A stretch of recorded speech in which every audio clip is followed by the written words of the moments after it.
Alright folks, the time has come. After covering the Star Wars prequels, I am finally here to talk about the Kenobi series. So let's just get right into it. This series was created and premiered on Disney+. It is set 10 years after episode 3. Overall, the Jedi are mostly gone from Order 66 and Anakin Skywalker is still the Sith Lord Darth Vader, while Kenobi is hiding on the planet Tatooine watching Anakin's son Luke.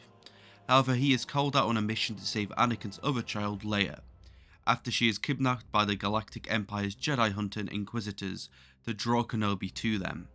This ends up with their once two friends to enemies facing off once again. The show has 6 episodes which are referred to as parts and premiered between May 27th to June 22nd. Overall, the story was by Stuart Beattie, Hossein Amini, Joby Harold and Andrew Stanton. Overall, all them rotated on writing all the episodes, while Hannah Frieden came on to help write part 3 and part 4. All the parts are directed by Deborah Chow. Ewan McGregor returns as Kenobi, Rupert Friend plays the Grand Inquisitor, Sung Kang plays the 5th brother, Moses Ingram plays the 5th sister, Vivian Leia Blair plays Leia, Hayden Christensen returns as Darth Vader, Kamali Nananji plays Hajar Estri, who was a con artist pretends to be a Jedi to a helper to Kenobi. Indram Verma plays Tala Druth, who is an Imperial officer who's came onto her senses to help out the Jedi. And O'Shea Jackson Jr. plays Qualan Roken, who is the leader of the Path Network, who is helping the Jedi escape. How this project technically started was when Disney CEO Bob Iger announced several standalone Star Wars films in February 2013. Fans then raved, saying they would love to see Obi-Wan have his own film, and even Ewan McGregor expressed willingness to reprise his role, which then led him into a meeting with Lucasfilm. Development for the film then began, and Stephen Dudley entered talks to direct in August 2017. McGregor would also be a producer on it. Amney was then contacted to write the film and joined later on in the year. By May 2018, the film was titled Obi-Wan: A Star Wars Story, with the plot involving Kenobi protecting a young Luke Skywalker and Tatooine during tensions between local farmers and Tusken Raiders. Production was then expected to take place in Ireland from 2019 once the Game of Thrones finale season finished up. However, the film was then cancelled after the failure of Solo: A Star Wars Story. McGregor was then questioned in August 2018, with him saying that there was no longer any plans for a movie, but would love to do a story about his character losing faith in between the prequel trilogy and the original trilogy. He then would go on to enter negotiations to star in a Disney Plus TV series by mid-August 2019. Later on that month at D23, president of Lucasfilm Kathleen Kennedy and the actor announced the series. At the time, it was going to be set 8 years after the events of episode 3. The film was then also scheduled for July 2020 and scripts were already written by Amney. But the actor would go on to say it was a relief to announce the news because he had been lying about his involvement on a cancelled film, then a potential series for 4 years. The month after the news, Kennedy would go on to announce Chow directing all the episodes after her great work on The Mandalorian. In November 2019, Amney would go on to say that this series would be focused on Kenobi dealing with the loss of his friends and the Jedi Order, which allowed him to explore many aspects than just action. For example, spirituality themes. Yeah, I know I butchered that word, I had to do bloody speaking therapy when I was a kid. He also had a look at original inspirations to George Lucas, such as Joseph Campbell's The Hero with a Thousand Faces, samurai culture and Buddhism. Chow's comments at the time was that she had the best training from her work on The Mandalorian, since she had advice from Jon Favreau and Dave Filoni. Preparations were then underway at Pinewood Studios in London in January 2020, where screen tests took place with potential actors opposite McGregor. For some reason, rumours then began a month later saying that the show was cancelled due to production problems. What really happened was that the series was put on hold. This is because Kennedy felt the series storyline felt way too familiar to The Mandalorian, essentially a character protecting a child. Chow would go on to show the scripts to Jon Favreau and Filoni, who felt the same, telling her to go even bigger with the series. Lucasfilm then began looking for a new writer while they were still sticking with Chow to direct. Their goal was to have the pre-production begin again by mid-2020 when the scripts were rewritten. Extra reports then circulated saying that they were now looking to make this a 4-episode event, but McGregor commented on this saying that it wasn't really the case. He also said that Lucas had decided to relook at the script after the release of Rise of the Skywalker, and filming should have begun around January 2021, with him still thinking it wouldn't really impact the release of the overall show. Harold was then hired to write in April 2020 and serve as a showrunner. Filming, however, was delayed until March 2021 due to COVID. At Disney Investors Day, Kennedy would go on to announce the series title and reassure Chow was directing. By February 2021, McGregor revealed that filming would take place in LA rather than England. Chow had gone on to say that significant changes were made when Harold was hired to write. This apparently more affected the first 3 episodes and the finale. He has also gone on to say he was the one to chose Leia instead of Luke in the series, saying that it would make sense for the Jedi to look over both the children. When coming to write her dialogue, inspirations were Paper Moon and Midnight Run. He also noted this would further give context behind Leia's message to Kenobi in episode 4.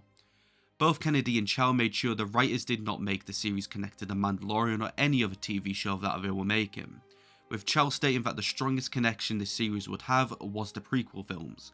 She overall wanted to respect George Lucas's original vision of the franchise, making connections between the original trilogy and the prequel trilogy.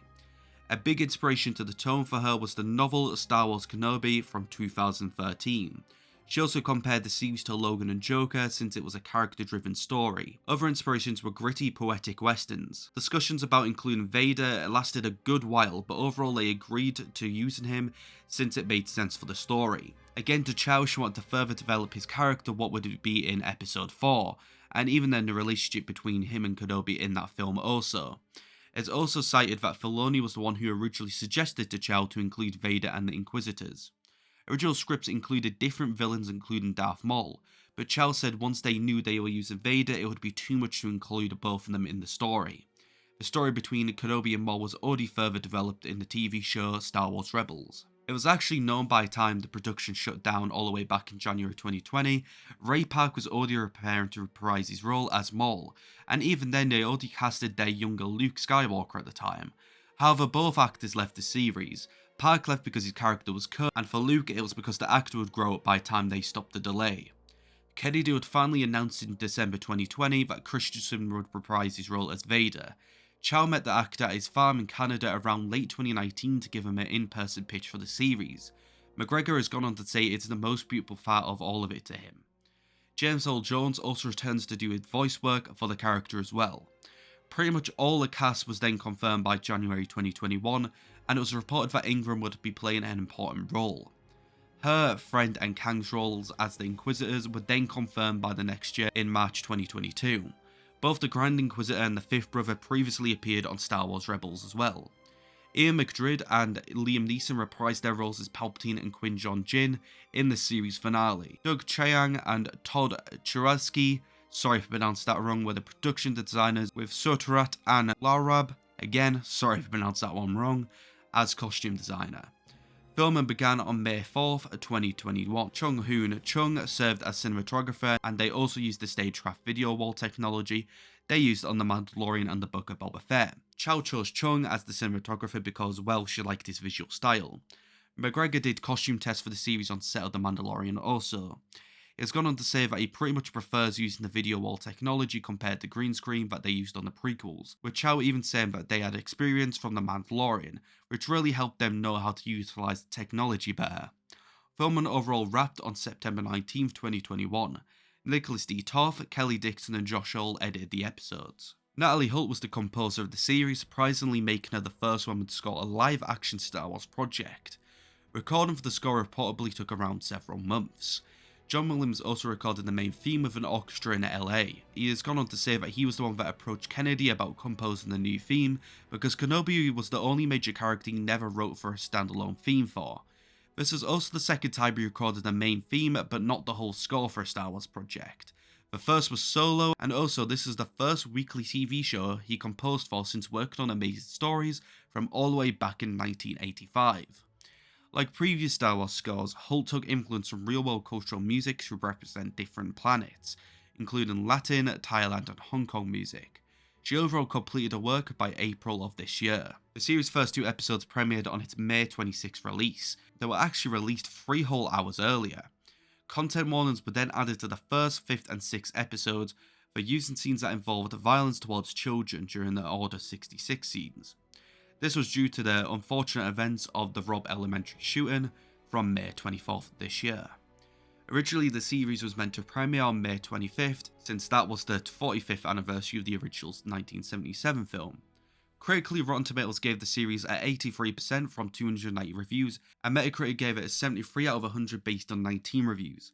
Since the series has already been released, the designers of the show have been nominated for the Best Achievement in Design of a TV Movie or Limited Series for 2021 Set Directors Society of America Awards. This is a really good series to me that follows Kenobi's trauma as he once again finds that hope that never entirely leaves a Jedi. Ewan McGregor once again plays the character beautifully, as he first seen as the broken Ben to finally the Obi-Wan that we once seen in the prequel trilogy, who has learned from his mistakes. For the dark side, I think both Darth Vader and Reva have really great moments. Both are driven by hate, however one of them is completely gone, while the other is saved from their guilt.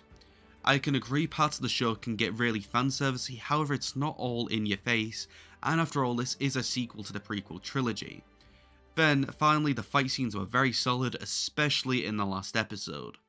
So overall, that is information about Kenobi and my own thoughts on the series. Honestly guys, I want to know your opinions and if you have any extra facts about the making of this series. I'd love to hear them in the comment section down below. Also make sure to like the video if you did like it and subscribe if you've seen my content for a while now. And I'd definitely recommend checking out the prequels video that I did last week if you haven't already checked it out. So yeah, it isn't overall the biggest priority to me. I just love editing videos and getting to research into stuff I'm interested in, but I can admit as a YouTuber, it's kind of an extra perk really. So yeah, that's all I really have to say, and I'll see you for whatever subject I decide to go into next time. Obi-Wan Kenobi, streaming exclusively on Disney+.